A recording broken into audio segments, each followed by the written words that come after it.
One of the most amazing events in recent history occurred in Zeitoun, Egypt, where the Blessed Virgin Mary appeared to more than 500,000 people from 1968 to 1970 atop St. Mary's Coptic Orthodox Church. It began one night when a witness to the vision pointed at what he believed was a young woman about to commit suicide. Archdeacon Yusuf Kamel. He looked at the church. First he saw a ball of light. That light developed to be a young lady on top of the dome in the middle of the church. After a while, all passing by stopped to see the girl that's commit suicide from on top of the church. Suddenly, the Christian people cried, "That is not a girl. That is the Virgin Mary." The girl on top of the church turned and faced them, and then floating over the middle dome, she came near the end, the front end of the church, and blessed them all. You had a tremendous circumstance because not just 1 or 2 or 6 or 7 people seeing the Virgin Mary, but hundreds of thousands, including former President Abdul Nasser, government officials, officials of the church, the Orthodox Church, as well as Catholics, Protestants, Pentecostalists. You had them gathering every night for several years. For the first time in human history, thousands of believers and non-believers all experienced the same inexplicable phenomenon. Dr. Carey Malik was just one of the many witnesses. She stood there for a while, and then she began to walk on the roof till she reached the cross, and she knelt in front of the cross. She looked towards the area where I was, and she smiled. That view was the most majestic and beautiful and heavenly view I have ever laid my eyes on. I don't believe I saw her, or why she showed herself for me. Why Saint Mary show herself for someone like me? A sheet of light just out of nowhere appeared on the top of the church.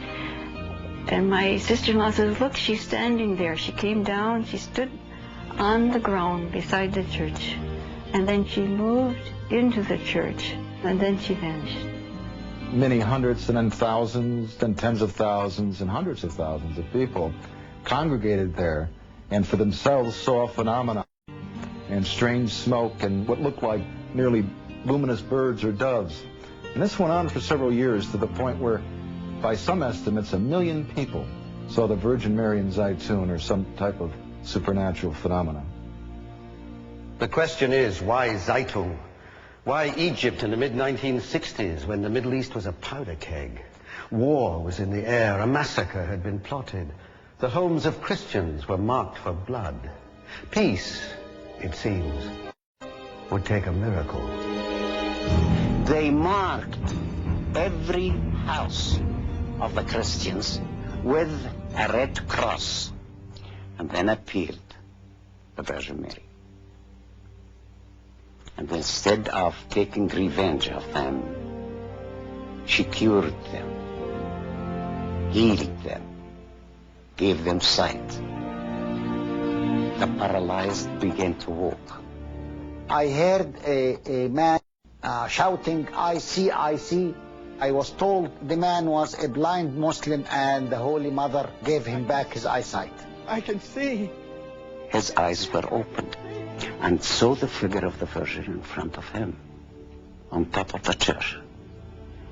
The man was hysterical. He cried out. The miracle happened. The miracle happened. The miracle happened. I can see. And began stretching his hands, touched everyone around him. One girl named Teresa Galila had polio when she was about 6 months old. She could drag her legs with crutches, and she was healed at Zeitoun. And I had seen her walking. One of the most amazing miracles of healing occurred to a woman with breast cancer who came to Zeitoun in search of a cure. One night, as she lay sleeping in a room near the Church of St. Mary's, she had a vision of the Blessed Virgin Mary. see the Virgin. She's standing by my bed. Now she's by the window. And now she's gone. Before she go to sleep, deep sleep, she felt the Virgin coming in with a small boy. The young boy gave her a small knife or something like that. And the Virgin told her, I am going to remove the cancer from your breast. Oh, it's painful. I can feel it. The next morning, the priest found a bowl of tissue next to her bed, and she was covered by a cloth with the sign of the cross written in blood. The amazing thing is, there is no sign of any wound or any opening or anything. X-rays, analysis prove that is free from cancer completely. The unexplainable, miraculous events of Zeitoun, Egypt, are best understood by analyzing the testimony of the living witnesses. A study conducted by physicist Dr. John Jackson. All the witnesses to the Zeitoun event virtually agreed amongst themselves as to what they saw. And so I think it's possible to construct what I would call a standard apparition of what had occurred. The apparition was self-luminous. Most of the people would say they could see some features. Virtually everybody said the apparition would move in a natural manner and it looked very realistic. Some people would say the apparition was bigger than life in terms of its size. What's interesting about it is that you had so many people who come from so many different parts of the world, really, coming together to agree that this is what generally people saw. And more compelling evidence was found through analysis of the photos, which Dr. Jackson verified as authentic. The question is, are those real photographs? What you look for in a scientific evaluation of these photographs are internal consistencies or inconsistencies.